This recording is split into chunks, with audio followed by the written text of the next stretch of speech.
የሮሜ መልእክት ምዕራፍ 8 መጽሐፍ ብዙ ጊዜ ክርክር አመጣ። ይማልዳል ምናምን ነው እንደዚህ ያለ ነገር በኦርቶዶክስ እና በፕሮቴስታንት በኩል ትልቅ ጭቅጭቅ ነው የሚመጣ ነው። ትልቅ ጭቅጭቅ ያለው ግን ከዚህ በጀርባ ያለውን ነገር ሰዎች አልተረዱትም፣ አላየነውም። የምር አላየነውም። እውነት ለመናገር ምንድን ነው ቃሉ የሚለው የጻፈበት ምክንያት ምንድን ነው? በዛው ላንብብላችሁ ምክንያተ ጽሕፈቱን ማለት ነው። ምክንያተ ጽሕፈቱ ውስጥ ይሄ የሐዋርያ ቅዱስ ጳውሎስ አይታይም ነገር የጳውሎስ መልእክት አንድምታ ነው እና መቅድሙ ላይ የሮሜ መልእክት የተጻፈበትን ምክንያት ያስቀምጠዋል። ወይም ምክንያተ ጽሕፈቱ ማለት ነው። ለምን የሮሜ መልእክት ተጻፈ፣ የተጻፈበት ምክንያት ምንድን ነው የሚለውን ያስቀምጠዋል እና እሱን አንብቤላችሁ ይህን ክፍል እናየዋለን። እሺ፣ ምክንያተ መልእክተ ጳውሎስ ሀበሰባ ሮሜ ይላል። ጳውሎስ ለሮሜ ሰዎች ክታብ የጻፈበት ምክንያት፣ ለሮማውያን ክታብ የጻፈበት ምክንያት ብዙ ናቸው። በሮም አይሁድና ሮማውያን አብረው ይኖሩ ነበርና ሁለቱም በክርስቶስ አመኑ። ኋላ ግን እርስ በርሳቸው ተጠላሉና አንዱ በአንዱ ላይ ይታበይበት ጀመር። አይሁድ እኛ ከጥንት ጀምረን የእግዚአብሔር ወገኖች ነን ይሉ ጀመር። አብርሃም ዘር የተገኘን ግሩዛን ስለሆነ በጽላሎተ ረድኤት እየተጠበቅን በረድኤቱ ስንመገብ ኖርን ብለው ኦሪት ዘፍጥረት ምዕራፍ 17 ምዕራፍ 21 እና ግብረ ሐዋርያት ምዕራፍ 7 ቁጥር 8 ሌሎችንም ክፍሎችን ማየት ያቻላል። መገናኘታችንም ከቅዱሱ ፍጥረት ከአብርሃም ነው። ከጥንት ጀምሮ እግዚአብሔር በይሁዳ ብቻ ታወቀ። መዝሙር 76 ቁጥር 1 ለግብፃውያን ከመገዛት ያዳነን በጽኑ ኃይልም ድንቅ ድንቅ በሆነ ተአምራትም ያወጣን ረድኤቱ ከእኛ ጋር ኖረች። ኤርትራን እንደ ደረቅ ወንዝ በእግር ተሻገር ነው። ዘጸአት ምዕራፍ 14 ማለት ነው። መከራ ያጸኑብን የነበሩ ግብፃውያን ግን በፊታችን በማዕበል ባህር አሰጠማቸው። ኦሪት ዘጸአት ምዕራፍ 14 ቁጥር 23 አካባቢ አባት ለልጁ እንደሚያደርግለት እግዚአብሔርም ለእኛ በበረሃ መና ዘነበልን፣ ከሰማይም የተገኘ ምግብን ሰጠን። ከዚህም ሁሉ የሚበልጥ ክርስቶስ ከእኛ ወገን እንዲሆን ተስፋ ተሰጠን፣ ትንቢት ተነገረልን። እርሱ ራሱ ሰው በሆነ ጊዜ ከእስራኤል ወገን ወደ ጠፉት በጎች እንጂ ወደ ላኩም ብሏል። ምዕራፍ 15 ቁጥር 24 ሜንሽን ያደርጋል። እናንተ ግን ይላሉ እነዚህ አይሁዳውያን ናቸው። ኒውት አርብ ስትገቡ ሲወይ ደግሞ ታቸው። እሺ፣ እናንተ ግን ውሾች አላችሁ እንጂ ሰዎች አላደረጋችሁም። ከተፈጠራችሁም ጀምሮ ለጣዖት ተገዢዎች የነበራችሁ እናንተ በክብር ከእኛ ጋር እንተካከል ማለታችሁ አግባብ ነውን ብለው ይታበዩ ጀመር ማለት ነው። አይሁዳውያን ከአይሁድ ወደ ክርስትና የመጡት እና ከአሕዛብነት ወይም ከባዕድ አምልኮ ወይም አምልኮተ እግዚአብሔር ውጭ ያሉት ሁለቶች ናቸው የሚጣሉት፣ ግጭት የሚያደርጉት። እንዲህ ብለው ጠየቁ። እሺ፣ እግዚአብሔርን ከእግዚአብሔር በቀር ያለ ዛሬም አላወቃችሁትም። አሁን ነው ያወቃችሁት። እኛ በፊት ስናመልከው ነበር፣ እናንተ ጋር አሁን ነው ያወቃችሁት አሉ። አይሁድም ይህንና ይህን የመሳሰሉ ነገር ይናገሩ ጀመር። አሕዛብም የዚህን መልስ ሲመልሱ እግዚአብሔር ከቸርነቱ ወገን አብዝቶ እንዳደረጋችሁ ትመሰክራላችሁ እንጂ እናንተ ምን አደረጋችሁለት ለእግዚአብሔር? በዚህ ሁሉ ቸርነቱ እግዚአብሔር ለምስጋና ምስጋናን አላቀረበላችሁለትም እና ይህንስ ንግግር በእናንተ ጽኑ ፍዳ ያመጣባችኋል። ባህሩን እንደ የብስ በተሻገራችሁ እግራችሁ ለጣዖት ምስጋና ልታቀርቡ ወዳችሁ ወደ ቤተ ጣዖት ሮጣችሁ። አስቀድሞ በጣዖት አምልኮ ውስጥ ምንድን ነው እግዚአብሔር ነፃ አወጣቸውና ባህር አካፍሎ በየብስ አሻገራቸው። እንደዛ ሆኖ ተሻግረው ወደ ጣዖት ጥጃ ወደ ማመለክ ነው የሄዱት የተመለሱ። እንዲህ ነው የሆናችሁትም። ጠላታችሁ በባህር በሰጠመባቸው ከግብፃውያን ባርነት ነፃ ባወጣችሁበት እግዚአብሔርን ባመሰገናችሁበት አንደበት ጣዖት ይሰራላችሁ ዘንድ ለመናችሁ። ኦሪት ዘጸአት ምዕራፍ 32 ላይ ያለው ማለት ነው። መና ቢያዘንብላችሁ በመመስገን ፈንታ የዚህ በና ጣዕሙ ምንድን ነው ብላችሁ አጉረመረማችሁ። በጽኑ ክንዱ ከሱ ወደ ወጣችሁበት ወደ ባርነታችሁ ቦታ ልትመለሱ ተመኛችሁ። ማለት የግብጽ ሽንኩርት ይሻለን ነበረ ምናምን ብሎ ሲናገሩ ሲያቅማሙ ስለነበረ ማለት ነው። ይህም አስቀድሞ ክፋታችሁ ሁሉ በእናንተ ዘንድ ቀላል መስሎ ቢታያችሁም ይቅርታ ሊደረግ የማይገባው አንድ ታላቅ በደል በደላችሁ። ምንድን ነው ያንን በደል የበደላችሁት? ሰው መሆኑን ማመናችሁንስ ተውቱና በመስቀል ተሰቅሎ እንዲሞት ፈረዳችሁበት። እነማን? አይሁዳውያን ማለት ነው። እኛ ግን ዜናውን ከሰማን ጊዜ ጀምረን ምንድን ነው ከሰማን ጊዜ ጀምረን ከሰማን ጊዜ ጀምረን ፈጥነን አመን እንጂ ቸል አላልንም። ከማመናችን በፊት ወሬውን ካልሰማን ዘንድ ከተፈጠርን ጀምሮ ሰው እስኪሆን ድረስ ለጣዖት ብንገዛ ይህንን ነገር እርሱን የማያውቅ አንድም እንኳን መምህር ስላላገኘን ሕግ ስላልሰራችልን ተደረገ ብለው እርስ በርስ ሲከራከሩ ጀመር። እናንተ ጌታ የሰቀላችሁት እናንተም እንደዚህ እናንተ በአሕዛብ ናችሁ ብለው እርስ በርስ ይተራረቡ ጀመረና ዘንድ ጳውሎስ ይህንን ጻፈላቸው። እነዛኞች በሕግ ይታበዩ ጀመረ። እኛ እኮ የሕግ ሰዎች ነን፣ ሕጉ የሰጠው ለእኛ ነው ምናምን፣ በሕግ ነው የምንጸድቀው፣ የቤቱን ስርዓት ምናምን መገረዝ ምናምን ይጠቅማል አይነት ነገር። እነዚህኞች ከአሕዛብነት ወደ ሕዝብነት ደግሞ የመጡትም ደግሞ እንደዚህ አይነት ነገር ሲታበዩ አለ። ቅዱስ ጳውሎስ ይህንን ነገር ሰምቶ ጻፈላቸው፣ መልእክት ጻፈላቸው። ምን ብሎ ጻፈላቸው? የሕግ ነገር ሕግ አይጠቅምም፣ አትታበዩ፣ በሕግ አትታበዩ ብሎ ሮሜ ምዕራፍ 2 ሮሜ ምዕራፍ 3 እና ሌሎችን ክፍሎችን ስናይ በሕግ መታበይ እንደሌለባቸው ይናገራል። አሕዛብንም ደግሞ ጎሽም ያደርጋቸዋል። ክርስቶስን በምሳሌ ውስጥ ማድረግ አለባችሁ፣ እንዲህ ማድረግ አለባችሁ እያለ ሁለቶችንም ጎሽም ያደርጋቸዋል ማለት ነው። ቆንጠጥ ያደርጋቸዋል። አባትም አይደለም ልጆች ብሎ ይጠራቸዋል ቅዱስ ጳውሎስ እና ከዛ አንጻር ጎሽም ያደርጋቸዋል እና ከመጀመሪያው ጀምሮ እስከ ምዕራፍ 7 እስከ ምዕራፍ 8 ድረስ ያለው ቃል ምንድን ነው የሚያስረዳው? ሁለቱንም መውቀስ ነው። ሁለቱንም የትኛውም ከአሕዛብ ወደ ክርስትና የመጣውም ከአይሁድነት ወደ ክርስትና የመጣውም ሁለቱንም ጎሰም ያደርጋቸዋል። ሁለቱንም እንትን ይላቸዋል እና ደግሞ መከራም ደግሞ ይመጣባቸው ነበረ። በሮም አይደለ ያሉት፣ ሮም ጣዖት አምላኪያን ናቸው። ፈተና ምናምን በጣም ብዙ ፈተና ነበረባቸው እና ሁለቱን እንዲህ ብሎ ከተቻቸው በኋላ ይህን ነገር ይናገራል።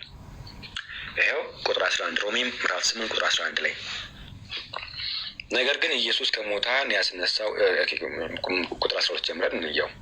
እንግዲህ ወንድሞች ሆይ ዕዳ አለብን፣ እንደ ስጋ ፈቃድ ግን እንኖር ዘንድ ለስጋ አይደለም።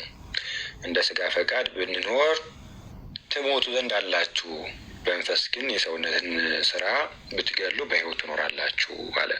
ይህ ትንሽ ከበድ ይላል። አሁን ይቃል ዕዳ አለብን ብሎ የወደፊት የሚሆነውን ነገር እየነገራቸው ነው። ክርስቲያን ከሆናችሁ ዘንዳ ፈተና አለባችሁ፣ በእኔ ሳላችሁ ፈተና አለባችሁ ብሎ ጌታ እንዲናገር ማለት ነው። ዕዳ አለባችሁ፣ ዕዳ አለብን ትንሽ ከበድ የሚል ቃል ነው። እንደ አዲስ አማኝነትም ወይም ደግሞ እንደው ደንገጥ እንደሚል ሰው ይህ ነገር ያስደነግጣቸዋል። ይህ ነገር ካስደነገጣቸው በኋላ ምን ብሎ ያጽናናቸዋል? አይ አባት ደግሞ አለን ይላቸዋል። ቁጥር 15 ላይ ዕዳ አለብን ብቻ አይደለም፣ አባት ደግሞ አለን። ማን ነው አባታችን? እግዚአብሔር። አባ ብለን የምንጮህበትን የልጅነት መንፈስ ተቀበላችሁ እንጂ እንደገና ለፍርሃት የባርነት መንፈስ አይደለም፣ አልተቀበላችሁም ይላቸዋል። እግዚአብሔር አለን ልጆቼ የሚልን ማለት ነው። አልተውሽም አልተውህም የሚልን ለአባት አለን። አባት ብለን ደግሞ የምንጮህበትን የልጅነት መንፈስ ተቀብለናል በጥምቀት በኩል። የእግዚአብሔር ልጆች መሆናችን ያ መንፈስ ከመንፈሳችን ጋር ይመሰክራል ብሎ ይነግራቸዋል። ዕዳ አለብን፣ ግን ዕዳችንን የሚያግዘን ወይም ደግሞ ዕዳችን የሚከፍልልን አባት ደግሞ አለን። እግዚአብሔር አባታችን ነው። እግዚአብሔር መጋቢያችን ነው። እርሱ አለን፣ ያጽናናቸዋል። ከዛ ደግሞ አሁን ከበድ የሚል ቃል ደግሞ ይናገራል። አሁንም ይኸው ልጆች ከሆነ ልጆች ነን። አባ ብለን የምንጮህበትን የልጅነት መንፈስ ተቀብለናል። ልጆች ነን። ልጆች ከሆነ ደግሞ ምኖች ነን አለ? ወራሾች ነን። ደግሞ ወራሾች ደግሞ ነን ካለ በኋላ ማለት የእግዚአብሔር ወራሾች ነን። አብረን ደግሞ እንድንከብር አብረን መከራ ብንቀበል ከክርስቶስ ጋር አብረን ወራሾች ነን ይላል። ከበድ የሚል ቃል ነው። አብረን ምን ብንቀበል? መከራ ብንቀበል። ሰው መከራ እንዳለ እየተናገረ ነው ቅዱስ ጳውሎስ። አዘን ምንድነው ከበድ ዕዳ አለብን ብሎ ተናገረ። ደግሞ አባት አለን የሚያጽናና ቃል። አሁን ደግሞ መከራ ብንቀበል መከራ አለብን ብሎ እየተናገረ ነው ያለው። አሁን ከዚህ ቀጥሎ ያሉት ቃላት የቅዱስ ጳውሎስ ቃላት ማጽናኛ ቃላት ናቸው። ሰዎች የሚጽናኑበት ቃል ነው። ሰዎች የሚጽናኑበት መከራ አለብኝ። ኦኬ ኦብቪየስሊ ሁላችንም መከራ አለብን። በዓለም ሳለን መከራ አለብን። ሰው የሚያጽናኑት ቃላቶች ደግሞ አሉ። ሜቢ ሁላችንም ይወከላል። የመጀመሪያው ማጽናኛ ይሄ ነው። ቁጥር 18 ለእኛ ይገለጽ ዘንድ ካለው ክብር ጋር ቢመዛዘን የአሁኑ ዘመን ስቃይ ምንም እንዳይደል አስባለሁ። ለእኛ ይገለጽ ዘንድ ያለው ክብር ምንድን ነው? መንግስቱ። ከመንግስቱ አንጻር የአሁኑ መከራ የአሁኑ ፈተና ምንም ነው። መከራ አለብን፣ መከራ ብንቀበል ብሎ ተናግሮ የመጀመሪያ ማጽናኛ ቃል ይናገራል። መከራውን ብንታገስ የሚገለጽ ዘንድ ያለው ክብር ከዛ ጋር ቢመዛዘን ምንም ነው። ስለዚህ አይዟችሁ መከራን ታገሱ ብሎ ይናገራል ቅዱስ ጳውሎስ። ካለው ይገለጽ ዘንድ ካለው ክብር ከመንግስቱ አንጻር ይሄ ፈተና ምንም፣ ይሄ መከራ ምንም ነው፣ ተራ ነው ይላቸዋል። ቁጥር 19 የመጀመሪያ ማጽናኛ ይሄ ነው። የፍጥረት ናፍቆት የእግዚአብሔርን ልጅ መገለጥ ይጠባበቃልና ፍጥረት ለከንቱነት ተገዝቷል፣ በተስፋ ስላልተገዛ ነው እንጂ በፈቃድ አይደለም ይላል። የፍጥረት ናፍቆት የእግዚአብሔር ልጆች መገለጥ ይጠባበቃልና ወይም ደግሞ የዕለተ ምጽአቱን ነገር ሲናገር ነው እዚህ ላይ። በዕለተ ምጽአት ሰዎች ሁሉ የእግዚአብሔር ልጆች ሁሉ ይገለጣሉ፣ ይነሳሉ አይደለም። ፍጥረት ሁሉ ይናፍቀዋል ምኑን? ያችን ቀን የእግዚአብሔርን ልጆች መገለጥ፣ መነሳት፣ መንግስቱን መውረስ ያንን ይናፍቃሉ ፍጥረት ሁሉ ግን መንግስቱን ይወርሳል። የእግዚአብሔር መንግስት ይወርሳሉ ፍጥረት ሁሉ? ኦብቪየስሊ አይወርሱም። እነሱ ሳይወርሱ ይህን ያን ቀን ምንድን ነው ተስፋ የሚያደርጉት? ያን ቀን የሚናፍቁት ከሆነ እኛማ እንዴት ነው?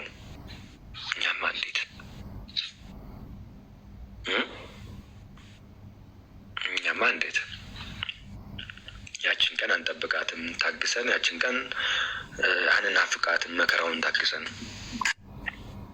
ፍዳውን ታግሰን እንዴት ያችን ቀን አንጠብቃትም? ሁለተኛ መጽናኛ ይሄ ነው። ፍጥረት ሁሉ እየናፈቀ አይደለም እንዴ?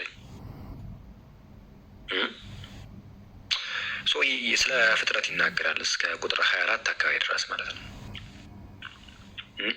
በተስፋ ድናችኋል፣ የተስፋውን ነገር በቃ ተስፋ አላችሁ ምናምን እያለ ይናገርና ቁጥር 25 እና 26 ላይ እንግዲህ ደግሞ መንፈስ ድካማችንን ያግዛል። መከራ ሲኖር ድካም ይመጣል። ድካማችንን ምን ያደርጋል? ያግዛል። እንዴት እንድንጸልይ እንደሚገባን አናውቅምና መከራ ሲመጣ መጸለይ ያስፈልጋል፣ መበርታት ያስፈልጋል። እንዴት እንድንጸልይ እንደሚገባ ስለማናውቅ ደግሞ መንፈስ ቅዱስ ያግዘናል። መንፈስ ቅዱስ አጋዥ መንፈስ ቅዱስ አለን።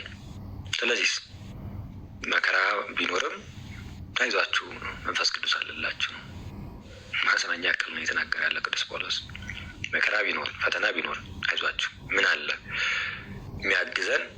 ያግዘን ዘንድ ድካማችን የሚያግዘን ማለት ፈተና ሲኖር ድካም ይመጣል። ድካማችንን የሚያግዘን ማን አለ? መንፈስ ቅዱስ አለን ነው። መንፈስ ቅዱስ አለን። ልብንም የሚመረምር የመንፈስን ሀሳብ ምንድነው የሚያውቅ ማለት ነው መንፈስ ቅዱስ ነው። እርሱ አለን። ያው የሚማልደው የሚለውን ወይ እዚህ ጋር አሁን ከማገዝ ጋር የተገናኘ ነው። አወዳዊ ፍቺውን ስናይ ስለማገዝ ነው።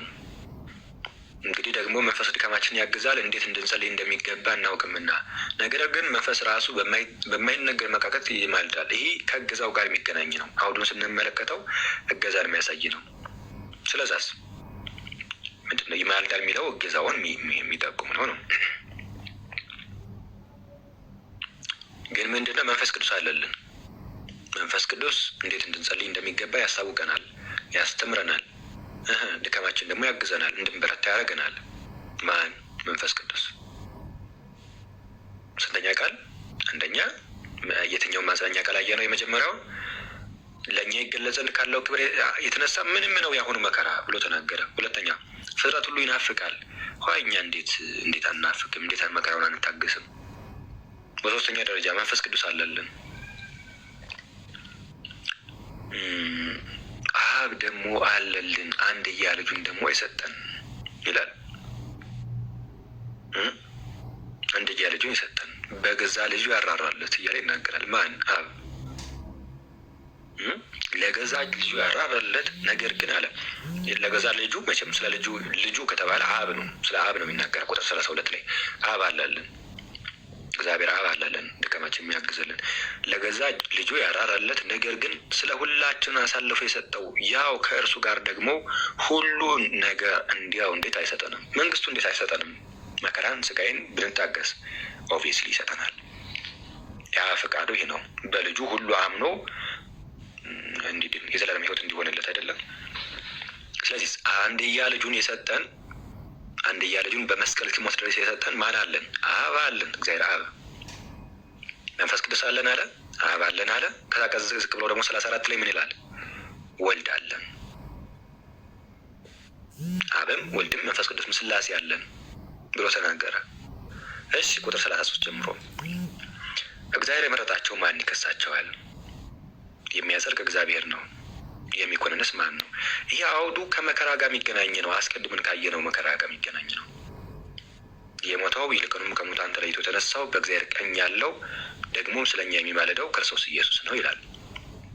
ማን አለን? የሞተልን ከሙታን ደግሞ የተነሳ በእግዚአብሔር ቀኝ ያለው ክርስቶስ ኢየሱስ አለን። ስለዚህ መከራ ቢመጣ ፈተና ቢመጣ ታገሱ።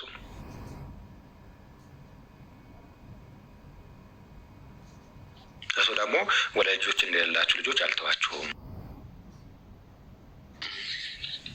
ያለን ጌታ ነው። ምን እንደሌላችሁ ልጆች? ወላጆች እንደሌላቸው ልጆች ይተወናል ጌታ? በሜዳ ይበትነናል? አይተወንም። እኔ እስከ ዓለም ፍጻሜ ከእናንተ ጋር ነኝ። ማቴዎስ ወንጌል ምዕራፍ 28 ቁጥር 19።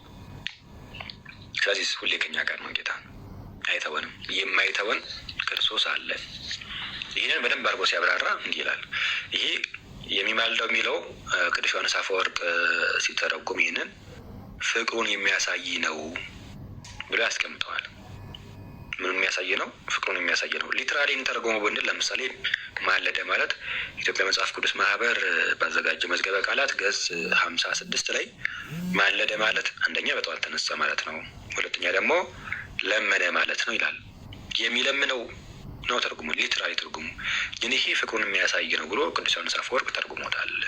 ድርሳነ ዘቅዱስ ዮሐንስ አፈወርቅ ላይ ያለላችሁ ወይም ደግሞ ሆሚሊ ሜቢ ኒው አድቨንት ላይ ገብታችሁ ጆን ክሪስቶስ የሚለው ላይ ገብታችሁ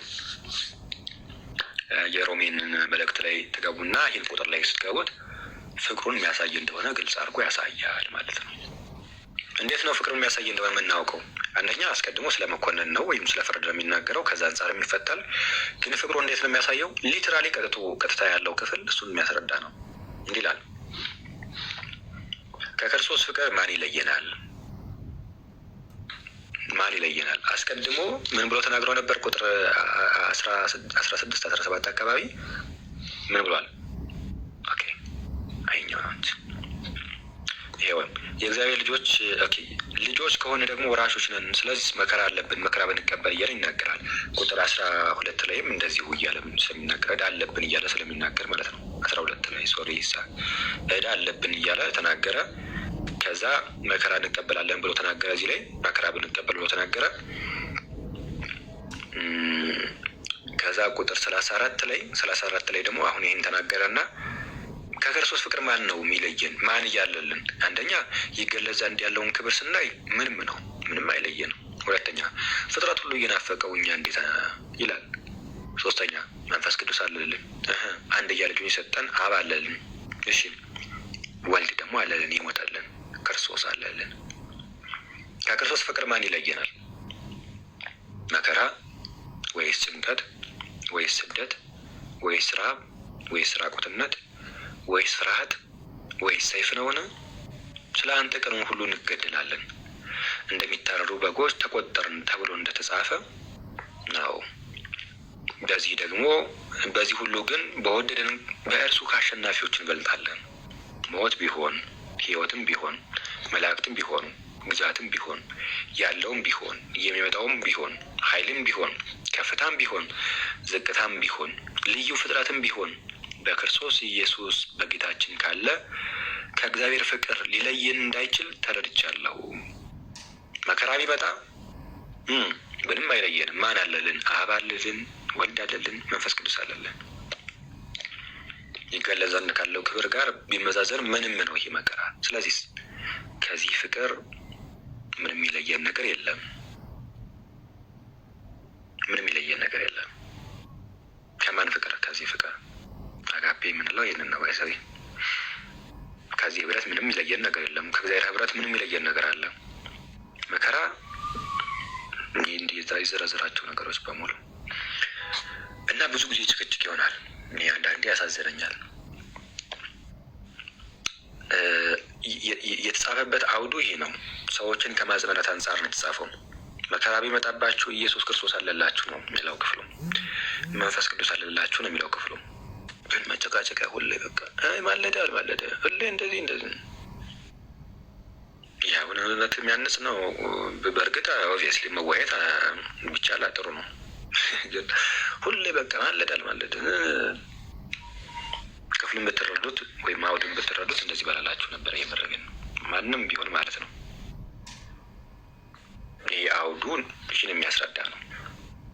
መከራን መታገስን፣ በመከራ መጽናትን የሚያስረዳ ክፍል ነው። እንግዲህ የሚረዳ የለም። ዝም ብሎ ይማልዳል። አሁን በጣም ይሄ ልንገራችሁ፣ በፕሮቴስታንት በኩል ያለው ችግር ማለት ነው። አዎ ጌታ ኢየሱስ ይማልዳል ነው። ሙስሊም ቤት ገብቶ ሲጠየቅ የሚጨረቀረቀው እነሱ ናቸው። ባይዘው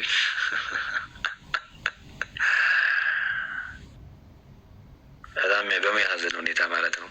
እኛ ከህፃንነታችን ጀምረን ቤተክርስቲያን እንዲህ ብላ ታስተምራለች። ሜቢ ህጻናት እያላችሁ ሰንበት ትምህርት ቤት ገብታችሁ ከሆነ እንዲህ ዘምራችሁ ታውቃላችሁ። ናን ፈጠረ ቅድስት ሥላሴ፣ ሥላሴ ስንት ናቸው? አንድም ሶስትም። እንደ ይህን መዝሙር ዘምራችሁ ታውቃላችሁ? ሰንበት ትምህርት ቤት ላይ ቤተክርስቲያን እንዲህ ታስተምራለች። በሶስትነታቸው እንደምንድን ነው? በግብር በስም እንዲህ እያለች በአካል በኩነት እንዲህ እያለች ህፃናት ላይ ትቀርጻለች ቤተክርስቲያን ሚስጥረ ሥላሴን ማለት ነው። ከዛ እስቲ ሚስጥረ ሥላሴ ላይ እናወራ ያን ጊዜ ሰምታችሁ ከሆነ ሚስጥረ ሥላሴ ላይ እስቲ ወራ። አብ ለመንፈስ ቅዱስ ምንድን ነው? ወልድ ለመንፈስ ቅዱስ ምን ነው? ወንድሙ ሁሉ አለኩት። ጌታ ሆይ ማረን። የምር እንዲህ ያለ ሰው ነው አሁን በቃ እንደዚህ የሚለው።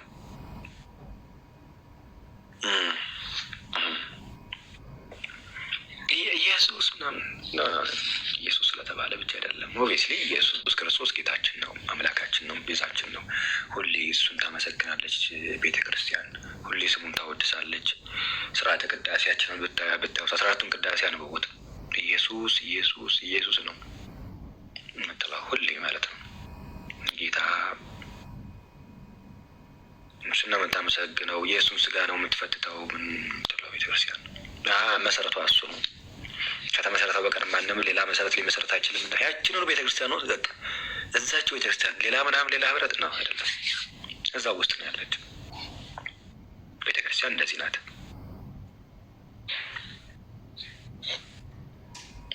ግን ወደ ሌላ ቤተ እምነት አሁን በተለይ ከእስልምናው አንጻር በጣም ያሳዝናል። እውነት መናገር በጣም አዝናለሁ። አንዳንዴ በደንብ መማር ይኖርባቸዋል።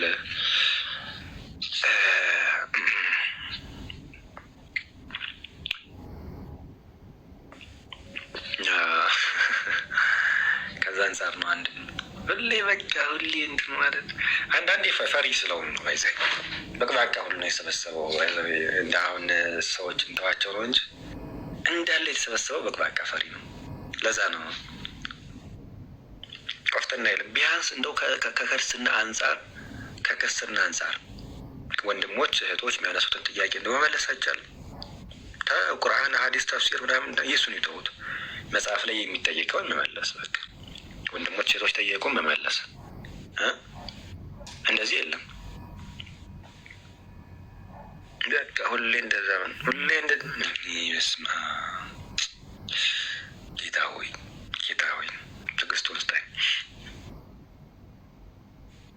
ያሳፍራል በጣም። ለማንኛውም ይህ ክፍል የሚያስረዳው ይህንን ነው።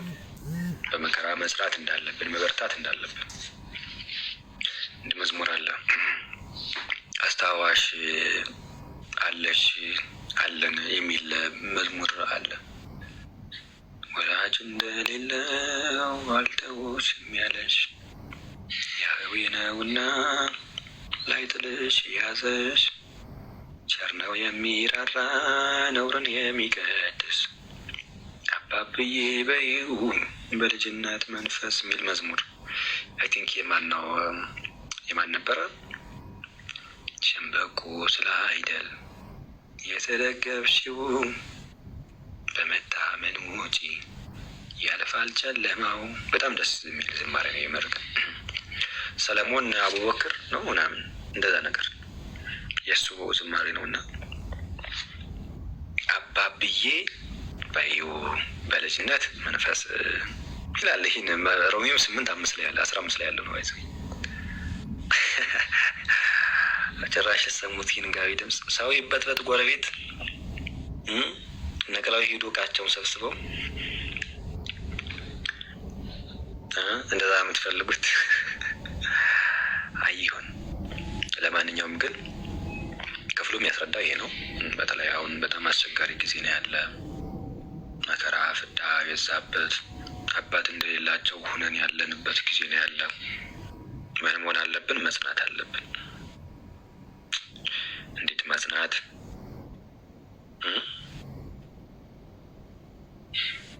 እንዴት መጽናት አለብን? እሱ ሌላ ጥያቄ ነው። ሁላችንም መርትተን መቆም፣ ገትረን መቆም ይኖርብናል። እኔና አንቺ፣ እኔ እናንተ አንድ ላይ ጸንተን ካልቆምን፣ ተደራጅተን አንገታችን ካላወፍርን የሚያንቅን ሰው እየመጣ ነው። አንገታችን ቀጠን ካለ እንታነቃለን። ሰማችሁ ሰዎች? አንገታችሁ ደንደን ወፈር ካላለ ትታነቃላችሁ። ተዘጋጁበት። አባት አለን ምናምን ጌታ እግዚአብሔር አለን ብላችሁ አስቡት። አሁን በዚህ ጊዜ ማለት ነው የምር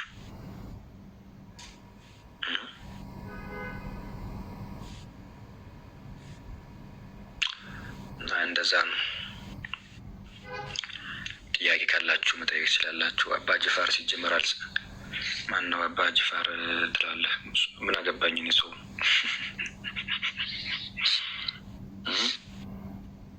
ሙዚ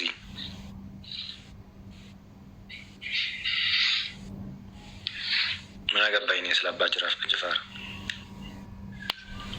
ማን ነው አባ ጅፋር? እስቲ የሂስቶሪካል ኤቪደንስ አምጣልን እስቲ። ዛሬ ጭቅጭቅ የለምና ሌላ ጊዜ ብቅ በሉ። በቻልኩት አቅም እስልምና ውስጥ ላለመግባት እየሞከርኩ ነው። የመረግን በቻልኩት አቅም በጣም እየተጠነቀቅኩ ማለት ነው።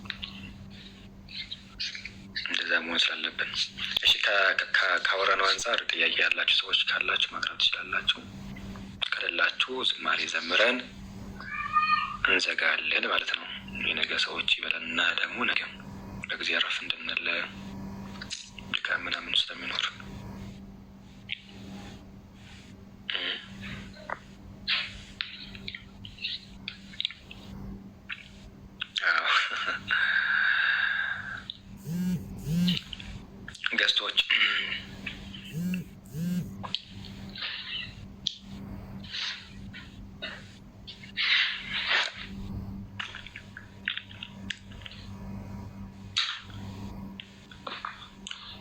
ገስቶች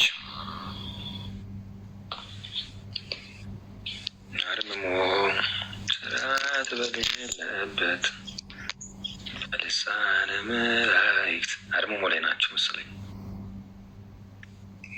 ቃለ ሕይወት ያሰማልን ወንድማችን፣ ጸጋውን ያብዛልህ። በእውነት በጣም እናመሰግናለን። አሜን አሜን። ለሁላችንም ያብዛለን። ሁላችንም ያሰማል። እናመሰግናለን። እግዚአብሔር ይስጥልን። ይቅርታ ቅድም ረበሽኳችሁ መሰለኝ። በጣም ይቅርታ።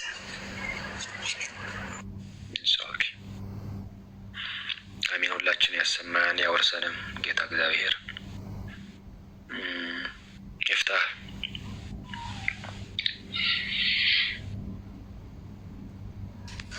አቤት አሜን። ቃለ በረከትን ያሰማልን። ተስፋ መንግስት ሰማያትን ያወርስልን። እናመሰግናለን። ጸጋውን ያብዛልን። በቤቷ ያኑረት። እኔ ጥያቄ የለኝ። የወርዲና ጥያቄ አላት ጠይቅ። አንቺ አይደለሽም እንዴ ጥያቄ አለኝ ያልሽው ኮመንት ላይ ነው? እሷን አንደበት ነሻት ነው። እሺ ወርዲ። አሜን። አብሮ ያሰማን ያወርሰንም ጌታ እግዚአብሔር።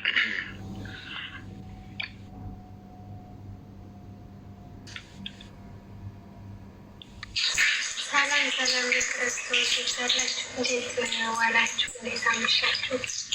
እኔማ ስራ ላይ ምን ነበረ የሚወትሽ ዝኛሉ በዛ። እሺ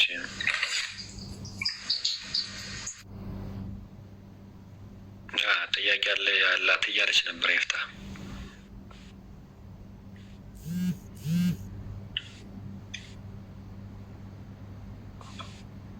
ይፍታ ስለ ይፍታ ተዛለኝ ድምፅ ይረብሻችኋል።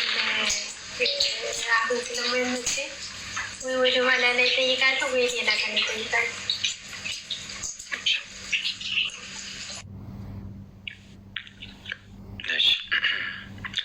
እንትኑ ላይ ካላችሁ ምንድነው ከዘልመት ወደ እውነት ላይ ካላችሁ እዛ ቻት እንትን አለ፣ ቻት ማድረጊያ አለ። እዛ ላይ መጽሐፍ ትችላላችሁ። የምትፈልጉት መጽሐፍ ካለ ምናምን እንደዛ ያለ ነገር ኦኬ፣ እዛ ላይ መጽሐፍ ትችላላችሁ። ጥያቄም ነገር ካለ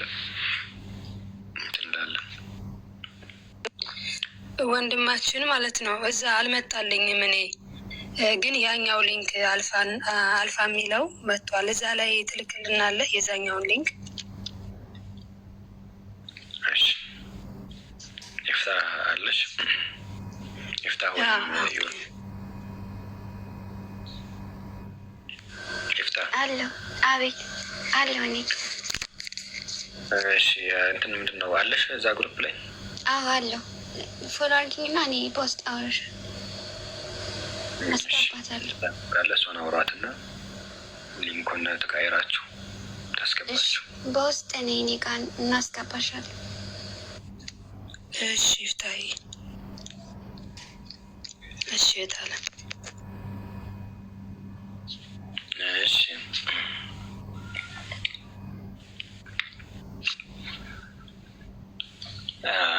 መዝሙርን ዘምር። ሌላ ጥያቄ ካላችሁ መቅረብ ስላላችሁ፣ ከሌለ መዝሙርን ዘምር። ዝማሬ ይፍታህ ድና ነው። ደህና አውርቼዋለሁ። በስልክ እናወራለን። ታች ላይ የተጠየቀ ስለሆነ ነው።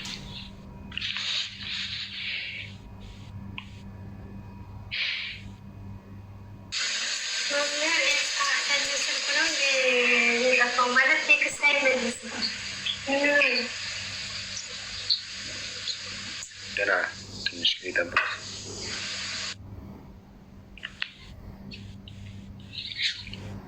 ደህና ነው። አውርቼዋለሁ። መቼ ዕለት ነው ያወራነው? አይ ቲንክ ትላንትና ነው ምናምን አውርተናል። ደህና ነው።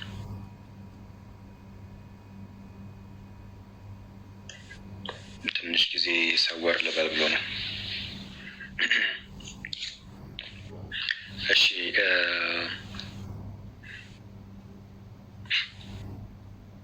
መዝሙር ዘምረን እንዝጋች። እሺ መዝሙር ዳዊት መዝሙር 5 ሃሌሉያ። ኦኬ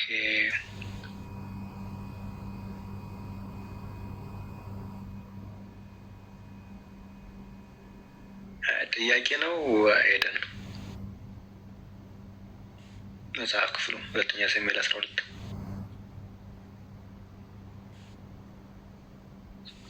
እሺ ሚዩት ክፍታችን አውሪ ንገሪ ብዙ ጥያቄዎች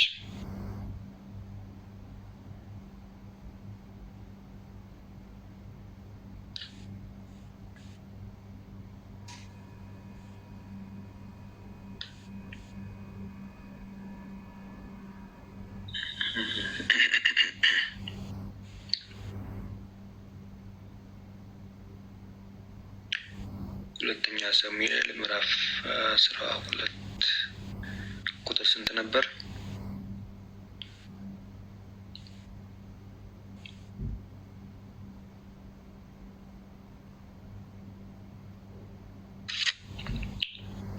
እሺ አንተ ይህንን በስውር አድርገኸዋል፣ እኔ ግን ይህንን በእስራኤል ሁሉ ፊት በፀሐይ ፊት አደርገዋለሁ። ይሄ ተጽፏል። ጥያቄ ነው ምንድን ነው? 11-12 ነው እንዴ?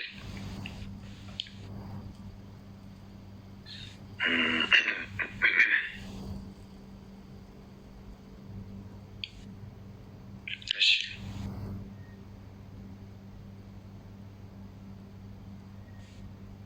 11-12 አይደለም። አይ ቲንክ 12 ላይ የለም። ዳዊት ኦርዮንን ዛሬ ደግሞ በዚህ ተቀመጥ፣ ነገ አሰናብታለሁ አለው። ኦርዮንም በዚህ ቀን በነጋ በኢየሩሳሌም ተቀመጠ። 11-12 ላይ እንደዚህ ነው የሚለው። ሌላ ክፍል ነው 12-11 ለማለት ነው።